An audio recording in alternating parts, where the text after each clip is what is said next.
Alright.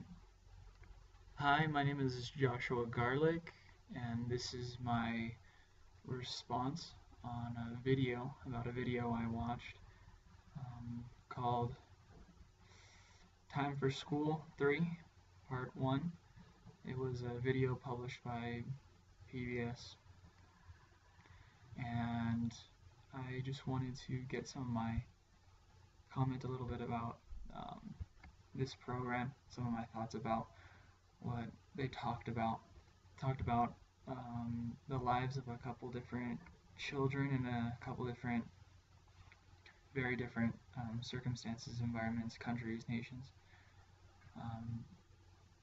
They spoke a little bit more about four distinct people, or distinct children. Shugafa from Afghanistan, Jefferson from Brazil, Miraj from India, and Ken from Japan, and they give a little bit of their stories and just how they're doing educationally and how they are able to either receive or not receive an education in where they live. Many of these countries are struggling with the education of their youth, and so I just wanted my overall reaction to this video was that it's really difficult for a lot of people to get a good education because of their surroundings. And I hadn't really ever thought about that too much. Never really seen too much into other nations and how it might be for young children, even 5, 6 years old, to go to elementary school or go to preschool to receive some type of education. Speaking of the first girl, Shugafa from Afghanistan, she really impressed me a lot. Her reaction and her dedication to get to higher education is just tremendous. She has dreams, she has hopes, things that are moving her forward. She does have some of the opportunities to do these things. She's going to school and that's great, and she's enthusiastic about it. She does all she can to continue and further her education to achieve those hopes and dreams. She seems very hardworking and diligent. It kind of scares me though, the background of where she lives in Afghanistan, how horrible it is there, and how the Taliban does not support the education of girls in their country, and so they shut down schools, they bomb them, they gas them, they do whatever they can to prevent young girls from getting education like Shugafa. It really astounded me, like I'd never even heard of such a thing, like that, educating young girls was something so dangerous, or I don't know what it is to the Taliban, I guess just against their religious beliefs. But Shugafa stands against that, and I think that's really, really amazing. She will continue, I believe that she will continue to grow and learn more through education as long as those opportunities aren't taken from her. It kind of scares me, like the extent of things that the Taliban does to prevent these girls from getting their education. But if she had the choice, she would go all the way. And I think her family is doing a great job for her, looking for other environments that she could possibly get an education, sending her out of the nation, out of that country, into another where there's not so much violence. It's a really good idea. Speaking about the second child, Jefferson from Brazil, he definitely has a wonderful mother that does so much for their family so that he can get an education. He struggles, well, most children in Brazil struggle with the gang wars, drugs,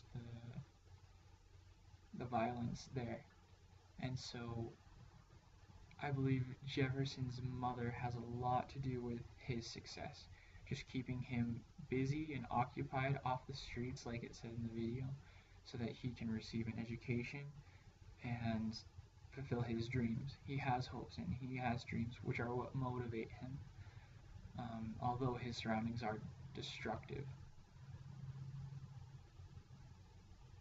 I believe it'll be a little bit harder for him to continue with education because in the story he has to repeat 5th grade so that his morale won't go down when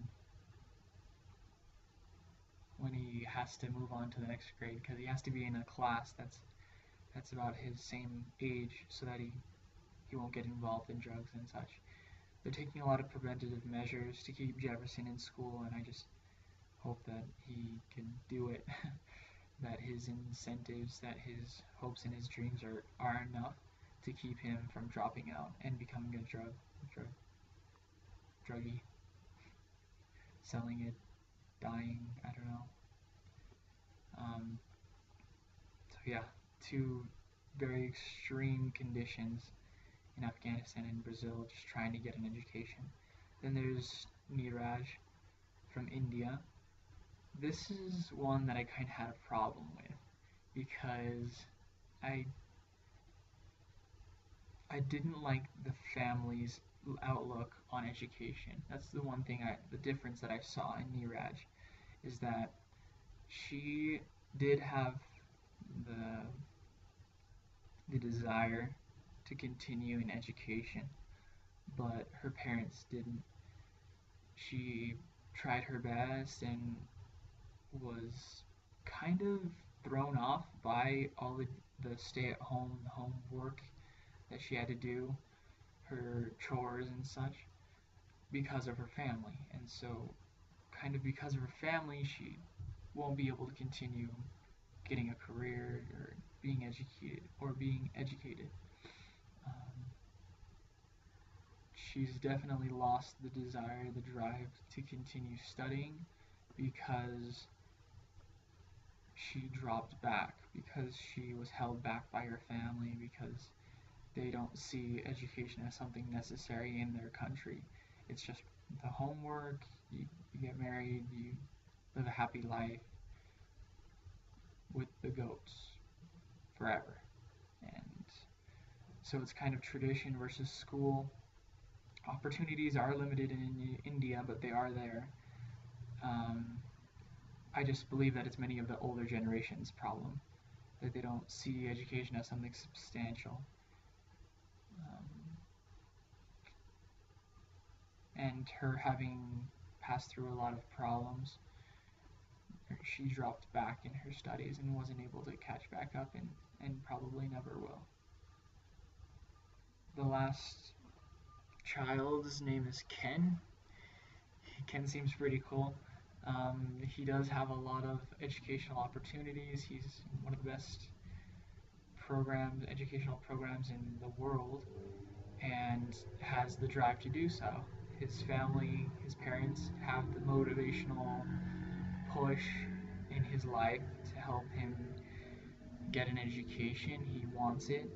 He dedicates himself 100% to getting that education, and there's nothing wrong there. He's doing great. He has a great foundation at home and educationally, so he will definitely go places education-wise. Overall, I think I learned from this video, that education is not something to take for granted. It is something that demands desires, hopes, dreams in order to accomplish, that each one of us, in order to take and to leave an educational system with all that we ever wanted, need something to motivate us. If if we're not motivated, we won't do as well as we possibly could. We have a lot of opportunities here in the United States, and we shouldn't take them for granted. There's a lot of people out there, a lot of children that would have those opportunities, but are born into circumstances where it's just plain difficult, plain impossible. And I don't know, I just guess it made me feel a lot more grateful for the things I have. Thank you for watching and listening to me rant on.